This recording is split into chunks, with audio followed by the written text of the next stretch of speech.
Hello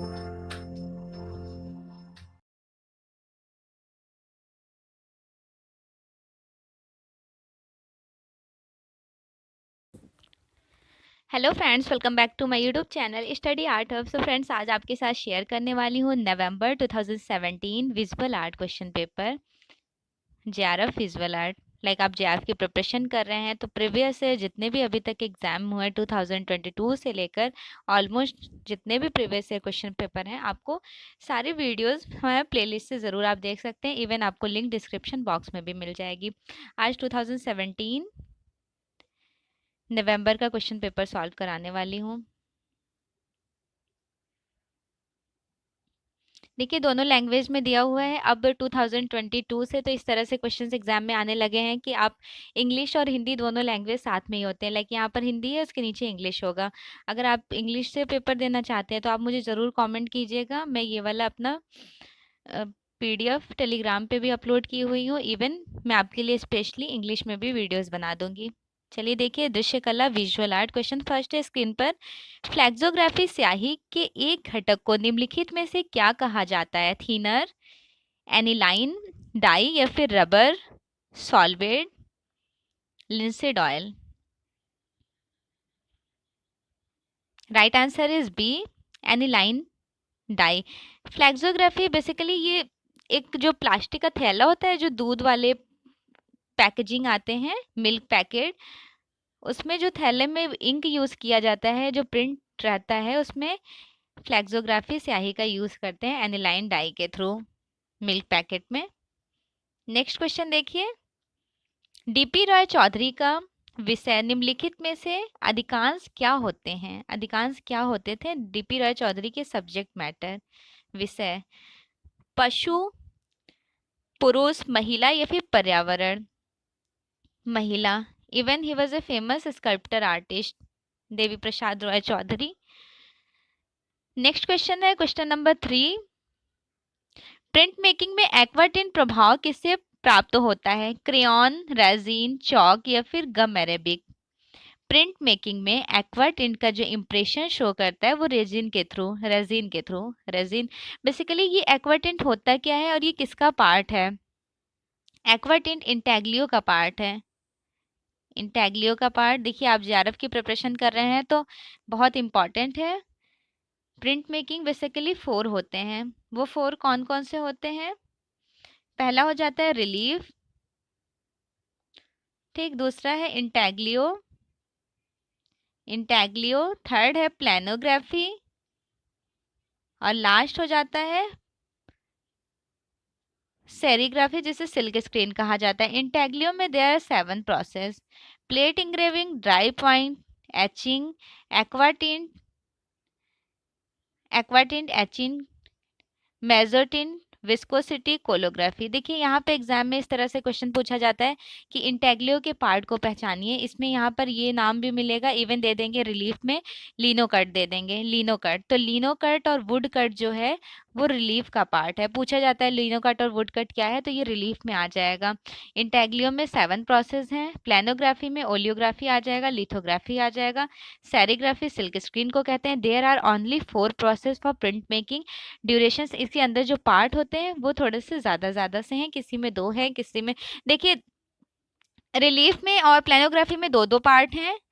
even serigraphy silk screen को कहते हैं। बस इंटेग्लियो में सबसे ज़्यादा पार्ट है और आपको ध्यान रखना है अंतःकरण में इंग्रेविंग की जाती है इंटेग्लियो में। फॉर एग्जाम्पल हमने 2 शीट ली, लीनो कट वुड कट में क्या करते हैं, रिलीफ में स्केचिंग करते हैं और यहाँ पे अंदर से इंग्रेव करते हैं। और प्लेट होती है, जिंक प्लेट होती है और जितने मेटल प्लेट्स होते हैं इन पर इंटेग्लियो प्रोसेस किया जाता है। इवन इंटेग्लियो का इन्वेंशन कब हुआ, इसकी हिस्ट्री और कौन कौन से, जैसे रिलेव प्लेट इंग्रेविंग का 1430 ईस्वी में खोज हुआ, ड्राई पॉइंट का 1480 में खोज हुआ, एक्वाटिन का, जितने भी हैं एक एक को आपको बिल्कुल ब्रीफ में इसके प्रोसेस को अच्छे से नोट डाउन करना है शॉर्ट नोट में।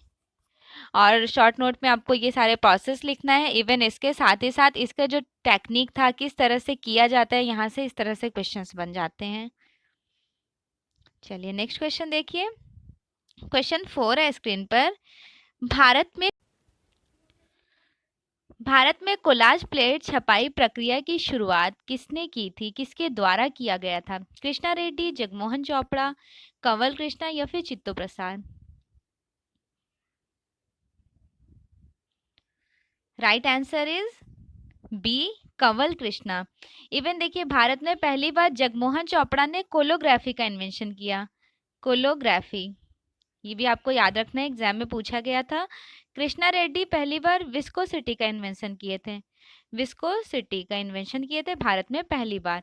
चित्तो प्रसाद लिनो कट के लिए फेमस है, लिनो कट टेक्निक के लिए। These all artist are print maker artist. Even आप फर्स्ट टाइम जेआरएफ की प्रिपरेशन कर रहे हैं, पहली बार पेपर देने वाले हैं, तो आप प्रीवियस ईयर क्वेश्चन पेपर के साथ सिलेबस ज़रूर देखिएगा। मैंने प्रॉपर विद डिटेल्ड एक्सप्लेनेशन किए हैं सिलेबस, आप ज़रूर एक बार टचअप कीजिए, देखिए जितना भी इम्पॉर्टेंट टर्म्स हैं, कहाँ से स्कोरिंग मार्क्स गेन करने के चांसेस है, कौन कौन सा टॉपिक को कवर करना है, मैंने अच्छे से एक्सप्लेन किया हुआ है, आप प्लेलिस्ट से देख लीजिएगा। रंग को चित्रभूमि पर क्रमानुसार लगाकर प्रवाह उत्पन्न किया जाता है, वह क्या कहलाता है? फॉर एग्जाम्पल, हमने कोई पेंटिंग बनानी है, ये मैंने सरफेस ले लिया, पेंटिंग को इस तरह से ग्रेडेशन करेंगे, सबसे डार्क कलर लगाएं, उससे लाइट, फिर और लाइट, बिल्कुल लाइट, बिल्कुल लाइट, तो उसे क्या बोलेंगे? उसे बोलेंगे अनुक्रम। अनुक्रम that means gradation. Gradation grade से तो निकाल रहे हैं।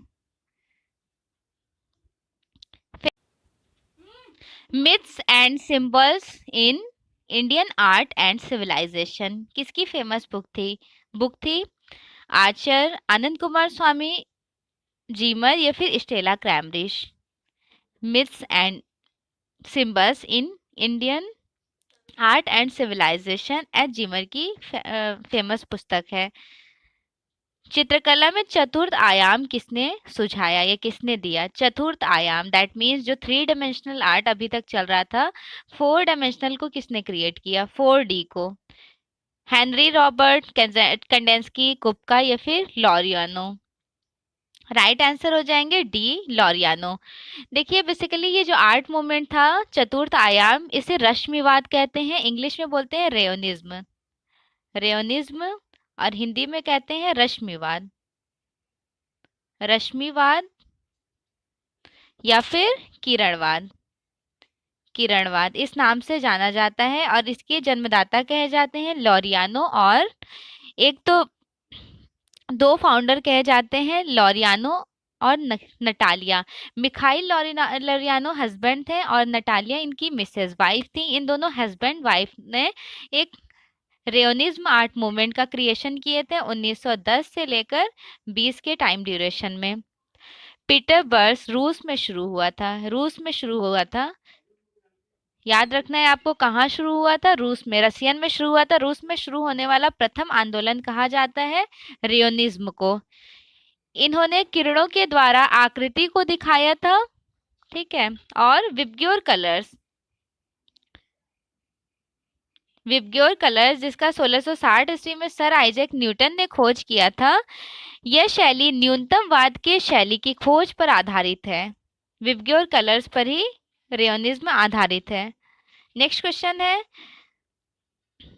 Birth in front of a tent, birds in front of a tent किसकी फेमस पेंटिंग है? Gustave Courbet, Corot, Van Gogh या फिर पॉल सिजान?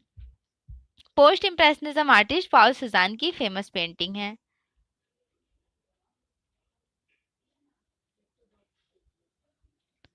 चोलामंडल कलाकारों के गांव की स्थापना किसने की थी? चोलामंडल के कलाकारों के जो गांव की स्थापना हुई थी, किसने की? केसीएस पानिक्कर ने, ए रामाचंद्रम, केजी सुब्रमण्यम या फिर वेद नायर ने? चोलामंडल ग्रुप की स्थापना 1966 में हुई थी केसीएस पानिक्कर के through. Words and lines famous पुस्तक किसकी थी? एफएन सूजा, त्रिलोक कौर, एसएच रजा या फिर जीआर संतोष?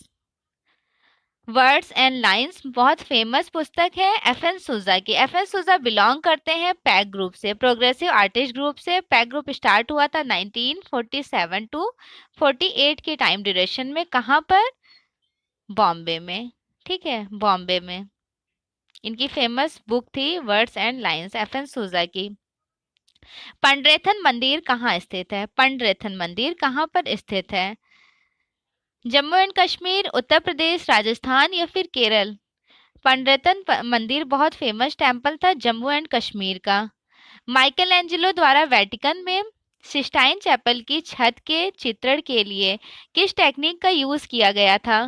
Tempera technique, mix media, fresco या फिर ऑयल कलर? फ्रेस्को टेक्निक का। माइकल एंजेलो ने 300 फिगर्स का यूज किए थे सिस्टाइन चैपल की पेंटिंग में। आकार देने की ग्लैप्टिक प्रणाली निम्नलिखित में से संबंधित है या फिर किससे संबंधित है? ग्लैप्टिक प्रणाली वेल्डिंग, कार्विंग, मॉडलिंग या फिर कास्टिंग से? ग्लैप्टिक प्रणाली संबंधित है कार्विंग से। उस मूर्तिकार का नाम बताइए जिन्हें बड़ौदा के महाराजा सयाजी राव गायकवाड़ ने बड़ौदा के लक्ष्मी विशाल पैलेस के लिए आकृतियां तैयार करने की कामना सौंपी थी? देवी प्रसाद राय चौधरी, फर्डिनाथ बोस, वीपी करमाकर या फिर Shanku Chaudhuri? Right answer is B, Phanindranath Bose ने। 1948 में समर ओलंपिक में किस भारतीय मूर्तिकार को उसके काम की प्रशंसा के लिए रजत पदक अवार्ड मिला था? विमान दास, अजीत चक्रवर्ती, सरबरी रॉय चौधरी या फिर चिंतामणिकर? राइट आंसर इज डी, चिंतामणिकर को 1948 में समर ओलंपिक में भारतीय मूर्ति के लिए अवार्ड मिला था, रजत पदक अवार्ड। एफआरपी पॉलीमर के लिए एक प्रमुख सामग्री है। पॉलीमर के लिए लेटेक्स, शैलक या फिर इपोक्सी जिलेटिन? कौन सा वाला राइट आंसर हो जाएगा? पॉलीविनाइल जो एसिडिक एसिड पॉलिक्स एपोक्सी के यूज किया जाता है। निम्नलिखित में से किसे जापान के उत्कृष्ट विजुअल कम्युनिकेशन के रूप में वर्णित किया जाता है? शियोगो फुकुंदा या फिर पिंतोरी, जियोनी पिंतोरी, मासारू कात्सुमी या फिर सेगमेस्टार, स्टेफन सेगमेस्टार? कौन सा राइट आंसर हो जाएगा? Right answer is A, Shigeo फुकुंदा।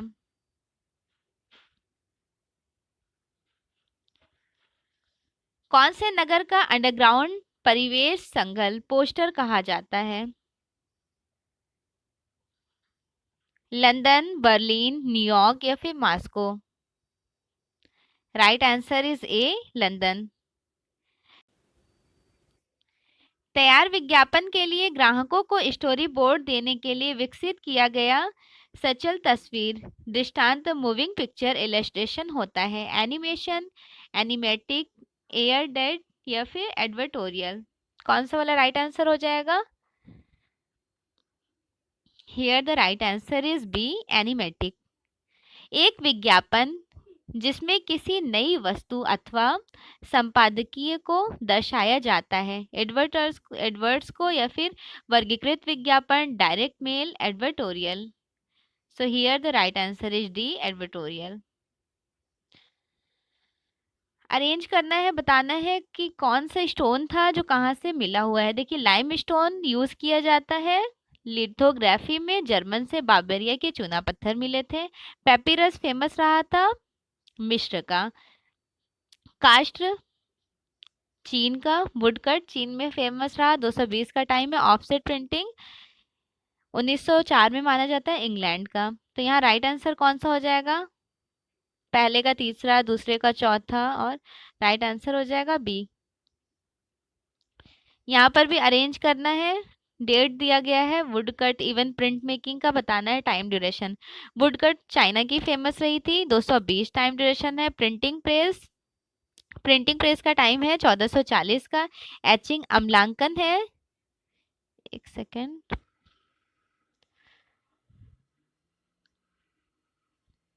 Printing press का टाइम हाँ करेक्ट है। नेक्स्ट है एचिंग जिसे अम्लांकन कहते हैं, 1515। जल धातु मूवेबल टाइप जो है वो 1040। अच्छा 1040 का कौन सा वाला मूवेबल टाइप था? मिट्टी का मूवेबल टाइप। आपको पता होना चाहिए कि जो 1040 वाला मूवेबल टाइप है वो मिट्टी का मूवेबल टाइप है, ठीक। मूवेबल टाइप बेसिकली होता क्या है, इस तरह से कोई बॉक्स हमने 4 ले लिया, कोई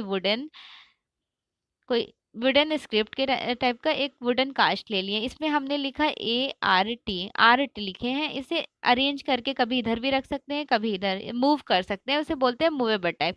मिट्टी के मूवेबल टाइप का आविष्कार हुआ था 1040 में पेई सेंग के द्वारा। अगर पूछा जाए किसके थ्रू, तो पेई सेंग के द्वारा। और 1450 वाला मूवेबल टाइप भी बहुत फेमस है, 1450 एडी का। वो movable type metal movable type था। मेटल मूवेबल टाइप, धातु का मूवेबल टाइप, इसका आविष्कार किसने किया? जॉन, एक minute, John Gutenberg, John Gutenberg ने। यहाँ पर राइट आंसर हो जाने वाला है बी, पहले का तीसरा, दूसरे का पहला, तीसरे का दूसरा और चौथे का चौथा।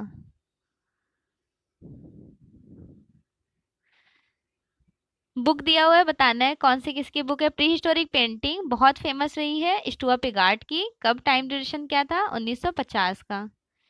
प्री हिस्टोरिक इंडिया बार्डरिक की है। द स्टोरी ऑफ आर्ट बहुत फेमस है, द स्टोरी ऑफ आर्ट किसकी रही थी? The story of art Gombrich की है। Art and the art of India Stella Kramrisch. So here the right answer is D. Okay, next question है, artist दिए हुए हैं, बताना है किस आर्ट मूवमेंट से बिलोंग करते हैं। Die Brucke, Erich Heckel. De Stijl, De Stijl से कौन से आर्टिस्ट बिलोंग करते हैं? Van Doesburg. कोबरा मंडल, कार्नेल। और blue rider group, Paul Klee. इसके बारे में कंप्लीटली वेस्टर्न आर्ट की क्लासेस में मैं डिस्क्राइब कर दूंगी। यहाँ पर राइट आंसर हो जाने वाला है सी, सॉरी सी नहीं होगा, बी होगा। चौथे का तीसरा, दूसरे चौथे का चौथा, पहले का चौथा, दूसरे का तीसरा, तीसरे का दूसरा और दूसरा लास्ट का फर्स्ट। ठीक है, so here B right answer. यहाँ पर दिया हुआ है लाइक केव्स, केव्स के बारे में बताना है कहाँ से बिलोंग करते हैं। देखिए, बादामी केव बहुत फेमस रही है चालुक्य डायनेस्टी की। ऑल्दो बादामी केव में टोटल 4 केव्स मिले हैं। 1935 में स्टेला क्रैमब्रिज ने बादामी की गुफा की खोज किए थे। नेक्स्ट है बराबर की गुफा। बराबर की गुफा मौर्य डायनेस्टी की है। बराबर की गुफा में आपको डायमेंशंस पढ़ने हैं, लाइक यहाँ की 4 गुफा बहुत फेमस रही थी, सुदामा, कर चौपड़, विश्व झोपड़ी और लोमस ऋषि। नेक्स्ट है एलिफेंटा केव। एलिफेंटा की गुफा बहुत फेमस है कलचुरी शासक के टाइम की। यहाँ की एक बहुत फेमस त्रिमूर्ति है, त्रिमूर्ति। बेसिकली एलिफेंटा किसके लिए फेमस रहा था? मूर्तियों के लिए। टोटल 9 केव्स यहाँ से मिली हैं, शैव धर्म से संबंधित है एलिफेंटा की गुफा। और जो त्रिमूर्ति है उसका साइज है 24x18, ये साइज रहा है, ग्रेनाइट पे बनाई गई है, ग्रेनाइट में। और नेक्स्ट है उदयगिरी की गुफा, गुप्त काल की है उदयगिरी की गुफा। इवन अगर पूछा जाए कि उदयगिरी और खंडगिरी की गुफा, तो वो है जैन धर्म से संबंधित शुंग काल की। और सिर्फ उदयगिरी की गुफा है गुप्त काल की। और धर्म किस धर्म से संबंधित है, ये तो ये भी याद रखना है आपको, हिंदू धर्म से संबंधित है। तो यहाँ पर राइट आंसर हो जाने वाला है ए, पहले का दूसरा, दूसरे का पहला, तीसरे का चौथा और चौथे का तीसरा। क्लियर? नेक्स्ट क्वेश्चन है, अरेंज करना है। जैन वैन आइक, जैन वैन आइक की फेमस पेंटिंग थी द बेटोथल ऑफ द अर्नोल्फिनी, बहुत फेमस पेंटिंग है। इवन आप इसका एक पिक्चर भी देखिएगा, एक प्यारा सा कलर में, डार्क कलर्स है, ग्रीनिश टाइप में, ओलिव ग्रीन कलर का ड्रेस पहनी हुई है, लॉन्ग गाउन टाइप कह सकते हैं, और साइड में एक फर वाला डॉगी भी रहा है। और रूम का कॉम्पोजिशन देख लिएगा, may be in future exam में पेंटिंग्स देकर पूछा जाए कि किसकी पेंटिंग है। नेक्स्ट है रॉजर वान डसबर्ग। रॉजर वान डसबर्ग का बहुत फेमस पेंटिंग था, कौन सी वाली फेमस पेंटिंग है? The descent from the cross, Leonardo da Vinci, the last supper, Michelangelo, the dying slave. ये सारी पेंटिंग्स का एक बार आप पिक्चर जरूर देख लीजिएगा। नेक्स्ट क्वेश्चन है, बताना है आर्टिस्ट को किस आर्ट से बिलोंग करते हैं। इसामू नागुची, इसामू नागुची किससे बिलोंग करते हैं? Oriental art. एजियन हाजुदी प्रारंभिक ग्रीक कला। Marino Marini Etruscan art and Henri Matisse primitive art. So here the right answer is D.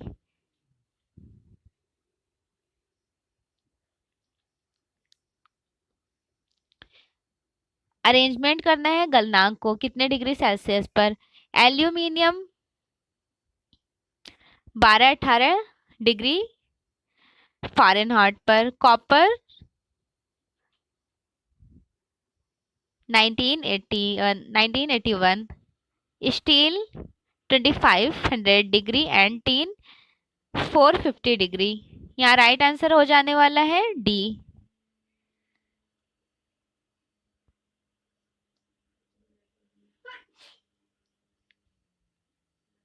Arrange करना है centre spread print and periodic advertising. Times Square OOH out of home advertising. Instagram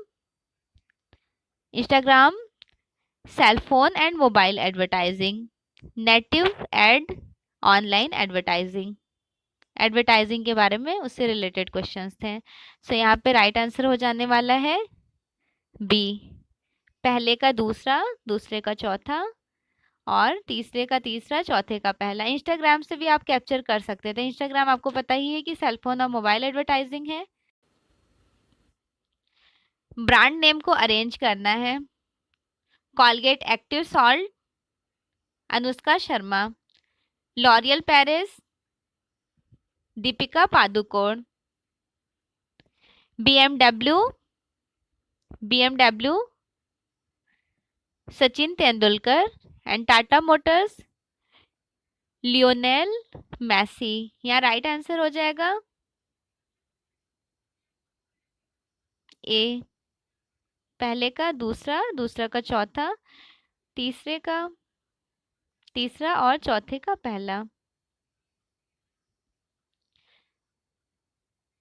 सचित्र पुस्तक हेतु आरंभिक lithographic print Bharat सरकार के मुद्रणालय में मुद्रित किए गए हैं क्योंकि मुद्रणालय 1824 ईस्वी में स्थापित हुआ था। इनमें से कौन सा वाला राइट हो जाएगा। So here the right answer is D. A और आर दोनों सही हैं। एक्वाटिंट को इंग्रेविंग प्रिंट करने की प्रक्रिया के एक भाग के रूप में जाना जाता है क्योंकि इंग्रेविंग प्रिंटिंग प्रक्रिया में इमेज प्लेट की सतह से नीचे धसी हुई होती है। देखिए ये बिल्कुल रॉन्ग हो जाएगा क्योंकि एक्वाटिंट और इंग्रेविंग का कनेक्शंस कभी भी कॉम्बिनेशन में नहीं हो सकता। क्योंकि पूछा जा रहा है कि इंग्रेविंग प्रक्रिया इमेज में नीचे जब इंग्रेव करेंगे तो नीचे लाइक इस तरह का प्लेट है, जब हम इंग्रेव करेंगे तो ये एरिया धसेगा। तो ए सही नहीं है लेकिन आर सही है। तो राइट आंसर यहाँ हो जाएगा ए गलत है किंतु आर सही है। B is the right answer. Question में है सृजनात्मक जिसे बोलते हैं क्रिएटिविटी। इस तरह के क्वेश्चन में थोड़ा देखिए हिंदी टर्म्स डिफिकल्ट होते हैं तो आप इंग्लिश भी देख लिया करें। चलिए मैं देख लेती हूँ। 32 का क्वेश्चन था।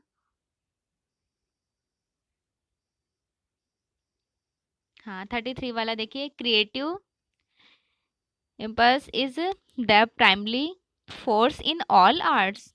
ठीक है, अजम्पशन ये कह रहे हैं तो ये तो बिल्कुल करेक्ट है।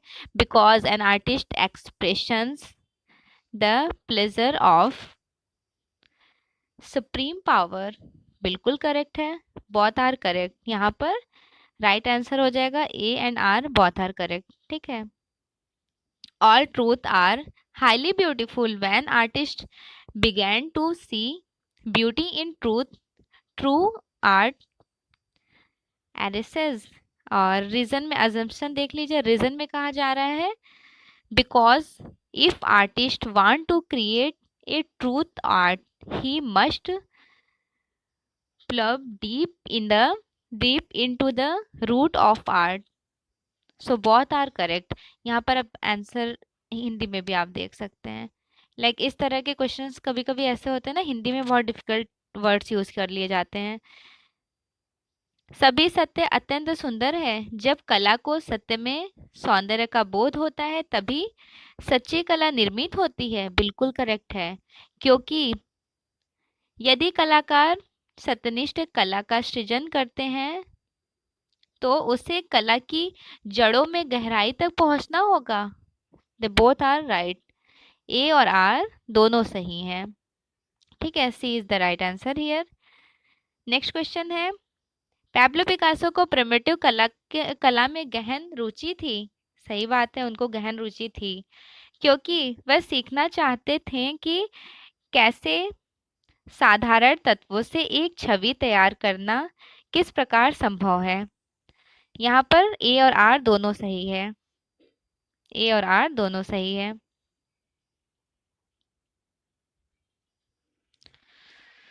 आदि मानव तथा पर्यावरण कला भवन शांति निकेतन के मार्गदर्शित सिद्धांत हैं। कला भवन में आधुनिक के बजाय शिक्षा की परंपरा पद्धति को प्राथमिकता दी जाती है। यहाँ राइट आंसर हो जाएगा ए सही है, परंतु आर गलत है। क्यों आर गलत हो गया और ए सही हो गया? क्योंकि अजम्पशंस तो सही था, लेकिन रीजन में कहा जा रहा है कला भवन में आधुनिक के बजाय परंपरा पद्धति की प्राथमिकता दी जाती है, ऐसा तो नहीं था। सांचे से सेरेमिक मूर्ति की स्लिप कास्टिंग में कॉनिल का प्रभावी उपयोग किया जाता है। इसे सिकुड़ने की अधिक दर के कारण कौन सा वाला करेक्ट हो जाएगा? सेरेमिक से रिलेटेड ये वाला क्वेश्चन है, पूछा जा रहा है। अजप्शन में सांचे में सेरेमिक मूर्ति की स्लिप कास्टिंग में कॉलिन का प्रभावी उपयोग किया जाता है, और रीजन में कहा जा रहा है इसे सिकुड़ने की अधिक दर के कारण। देखिए, ए तो बिल्कुल करेक्ट है, लेकिन आर करेक्ट नहीं है। ए सही है किंतु आर गलत है, क्योंकि जब हम कोई सांचे में ग्लैप्टिक प्रणाली स्लिपिंग कास्टिंग करेंगे तो वो सिकुड़ने की दर के कारण, ऐसा तो नहीं है ना।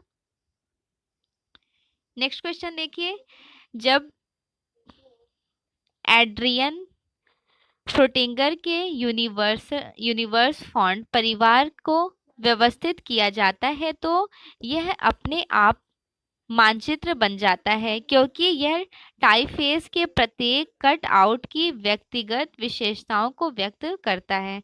यहाँ कौन सा वाला करेक्ट हो जाएगा?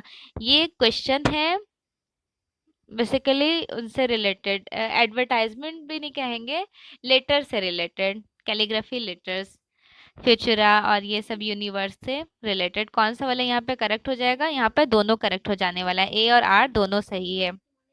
क्वेश्चन में ध्यान से देखिए, एडवर्ट्रिंग जो है फ्यूचरा और यूनिवर्स दोनों फॉन्ट परिवार के ही तो पार्ट हैं।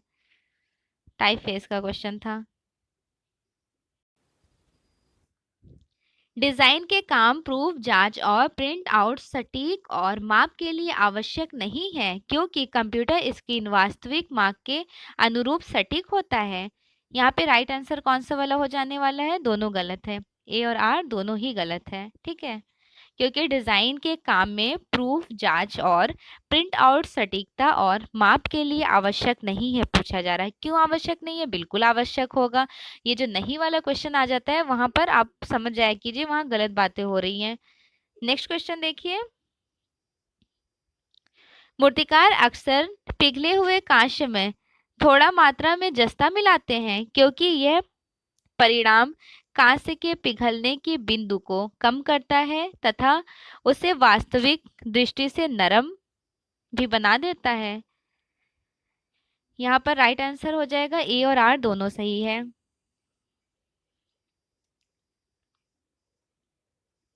ऑफसेट प्रिंटिंग प्रक्रिया के सही क्रम, क्रोनोलॉजिकल सीक्वेंस को अरेंज करना है। ऑफसेट प्रिंटिंग के सबसे पहले क्या करना होता है? ऑफसेट प्रिंटिंग में सबसे पहले शेप बनाना होता है, आकृति बनानी होती है। उसके बाद धातु पर आकृति का अंतःकरण, देन रबर ब्लैंकेट, फिर सतह पर आकृति का निरूपण। सो यहाँ पर राइट आंसर हो जाने वाला है ए या फिर डी। बताइए कौन सा राइट हो जाएगा? ए इज द राइट आंसर। आकृति बनाना, धातु पर आकृति का अंतरण, उसके बाद rubber blanket and after that सतह पर आकृति का निरूपण। प्रिंटिंग प्रेस का क्रोनोलॉजिकल सीक्वेंस अरेंज करना है। सबसे पहले हो जाएगा, कौन सा हो जाएगा, इंटैग्लियो होगा या रिलीफ होगा? सबसे पहले रिलीफ हो जाएगा, then intaglio, printing, screen printing and the last one is photography. 4 process है, relief, intaglio, planography, then serigraphy. यहाँ पर एक मिस था, क्या मिस था? प्लानोग्राफी। अगर प्लानोग्राफी भी सीक्वेंस में पूछा जाता तो यहाँ पे प्लानोग्राफी को अरेंज करते देन सिल्क स्क्रीन को। सो यहाँ पर बी आंसर करेक्ट हो गया है। कलाकार का व्यवस्थित क्रम क्रोनोलॉजिकल सीक्वेंस अरेंज करना है। ये वाला question according to date of birth आप अरेंज कर सकते हैं। देखिए केजी सुब्रमण्यम का जन्म हुआ था 1924 में और 2016 में इनकी मृत्यु हुई थी, केजी सुब्रमण्यम का। उसके बाद तैयब मेहता का जन्म हुआ था, तैयब मेहता का 1925 में और इनकी मृत्यु हुई थी 2009 में। देन विवोन सुंदरम, विवोन सुंदरम का जन्म कब हुआ था? 1943 में। उसके बाद है ए रामाचंद्रम, इनका जन्म हुआ था 1935 में। अब इस डेट ऑफ बर्थ के अकॉर्डिंग अरेंज करना है। देखिए डेट ऑफ बर्थ के अकॉर्डिंग केजी सुब्रमण्यम, तैयब मेहता, उसके बाद आ जाएंगे ए रामाचंद्रम, फिर लास्ट में आ जाएंगे विवोन सुंदरम। लेकिन इस तरह से ऑप्शन में दिया हुआ है, सो राइट आंसर हो जाएगा ए रामाचंद्रम, तैयब मेहता, केजी सुब्रमण्यम, तैयब मेहता, ए रामाचंद्रम और विवोन सुंदरम।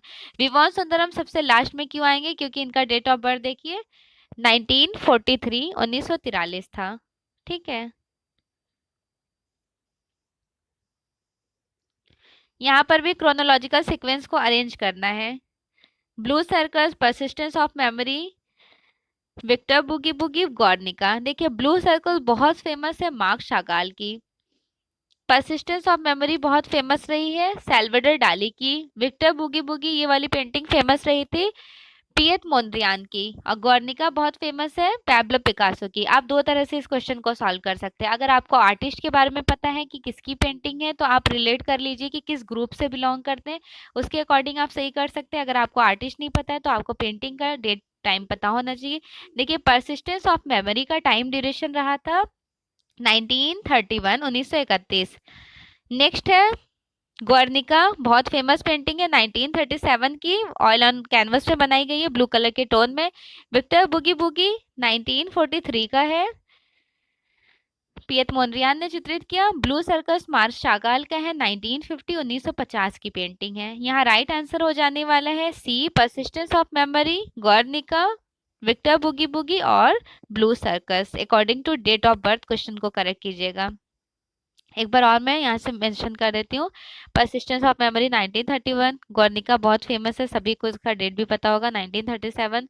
विक्टर बुगी बुगी बहुत फेमस रही थी, आर्टिस्ट बिलोंग करते हैं डे स्टाइल से, पिएट मोंद्रियान, उन्होंने 1943 में बनाया। मार्क शागाल की सर्कस बहुत फेमस है, काफी बार एग्जाम में पूछी गई है, 1950 की है। इन पेंटिंग्स का आप एक बार पिक्चर जरूर देख लीजिएगा। अनीश कपूर की कृतियों के सृजन का सही क्रोनोलॉजिकल सीक्वेंस अरेंज करना है। अनीश कपूर की पेंटिंग, अनीश कपूर की कृति, दैट मीन्स अनीश कपूर के इंस्टॉलेशन के बारे में बात हो रहा है। अनीश कपूर बेसिकली फेमस रहते हैं इंस्टॉलेशन आर्टिस्ट के लिए। यहाँ पे कौन सा वाला राइट आंसर हो जाएगा? अभी देखिए लास्ट ईयर 2022 के एग्जाम में पूछा गया था, यहाँ से एक पेंटिंग आई थी, सॉरी इंस्टॉलेशन आया था, क्लाउड गेट, ये दे दिया गया था, इससे 5 ऑब्जेक्टिव क्वेश्चंस बने हुए थे। यहाँ पर राइट आंसर हो जाएगा according to date of birth. मैं एक्सप्लेन कर देती हूँ अनीश कपूर का इंस्टॉलेशन। सबसे पहले as, as a to celebrate, as if to celebrate, इसका टाइम ड्यूरेशन था। देखिए as if to celebrate, I discovered a mountain blooming with red flower, यहाँ तक ये रहा है, इसका टाइम है 1981। स्काई मिरर इनका बहुत फेमस रहा था। अनिश कपूर का न्यूयॉर्क में है, 2006 का है। न्यूयॉर्क में स्काई मिरर है 2006। क्लाउड गेट भी 2006 के टाइम ड्यूरेशन का रहा है। क्लाउड गेट 2006 का ही था, लेकिन पहले इन्होंने स्काई मिरर बनाया, then cloud gate. Turning the world upsides down, Anish Kapoor ने 2010 में बनाए थे। सो डेट ऑफ बर्थ के अकॉर्डिंग राइट आंसर हो जाएगा सी। ये जितने भी ये इंस्टॉलेशन है, एक बार इनके पिक्चर जरूर देख लीजिएगा। अब बहुत ज़्यादा, पहले तो 2 क्वेश्चंस आते थे, 5-5 क्वेश्चन दे दिया जाता था, 10 क्वेश्चन और पिक्चर पूछ लिया जाता था। इवन इस बार के भी एग्जाम में दो 5-5 क्वेश्चन वाले तो क्वेश्चन आए ही थे। इवन अलग से भी काफ़ी पिक्चर्स डाल दिए गए थे, पूछा गया था ये किसकी पेंटिंग है, ये किसकी पेंटिंग है, इस तरह से। नेक्स्ट क्वेश्चन देखिए, पुराने से नए दिशा में क्रोनोलॉजिकल सीक्वेंस अरेंज करना। इस तरह के क्वेश्चन में आप क्या कीजिए, या तो अकॉर्डिंग टू आर्ट मूवमेंट के आर्टिस्ट को उठाइए, या फिर डेट ऑफ बर्थ के अकॉर्डिंग। तो मैं प्रेफरेंस दूंगी कि डेट ऑफ बर्थ आप याद रखें, लेकिन मैं ज़्यादा आर्ट मूवमेंट के अकॉर्डिंग ही कैप्चर करती हूँ। कभी कभी माइंड से रिप्लेस हो जाते हैं डेट ऑफ बर्थ। तो देखिए, अर्ली रेनेसांस आर्टिस्ट है डोनाटेलो। एडवर्ड डिगास बिलोंग करते हैं पोस्ट इम्प्रेशनिज्म आर्टिस्ट के मेंबर रहे हैं। सर अलेक्जेंडर कार्डर बहुत फेमस थे। इवन रिचर्ड लैंगर भी। अब डेट ऑफ बर्थ में बताती हूँ। डोनाटेलो के जो डेट ऑफ बर्थ है, अर्ली रिनेसेंस आर्टिस्ट हैं, 1386 में इनका जन्म हुआ और 1466 में इनकी मृत्यु हुई। नेक्स्ट है एडवर्ड डिगास। एडवर्ड डिगास का जन्म हुआ था 1834 ईस्वी में और इनकी मृत्यु हुई थी 1917 ईस्वी में। अलेक्जेंडर कार्डर, इनका जन्म हुआ था 1898 में, इंस्टॉलेशन के लिए बहुत फेमस थे। 1976 में इनकी मृत्यु हुई थी। And the last one is Richard long.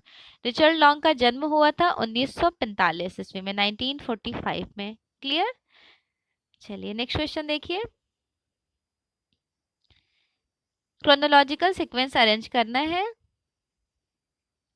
Painting किसकी कौन सी रही थी according to date of birth? सबसे पहले पेंटिंग है मोले रूज, टुलूज लौत्रे का है। मोले रूज ला गुल, कब टाइम, ला गोलू है, टाइम कब था, टाइम ड्यूरेशन रहा था 1891 में। Chair post Obama hope, chair post के बारे में पहले 1960 का टाइम ड्यूरेशन है। ओबामा होप, इसका टाइम ड्यूरेशन था 2008। And the next one mother Teresa any code poster.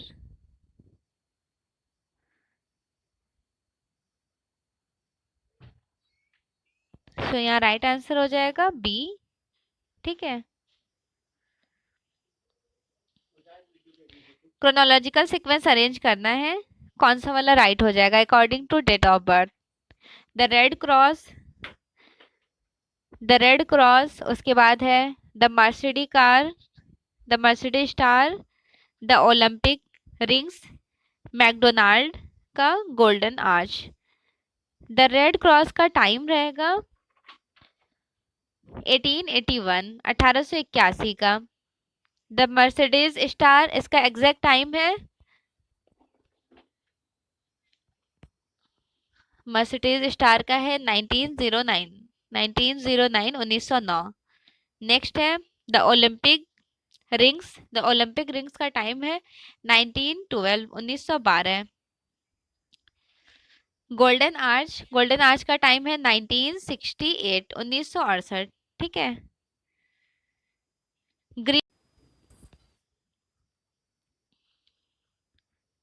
Greek मूर्तियों का क्रोनोलॉजिकल सीक्वेंस, ये वाला क्वेश्चन यूजीसी नेट जेआरएफ ने क्वेश्चन ए करेक्ट कराए हैं। लाइक अपोलो, एक सेकेंड, हाँ, अपोलो, वेलवेदर, प्रैक्सिटिलिस, ये वाले क्वेश्चन। लेकिन राइट आंसर हो जाएगा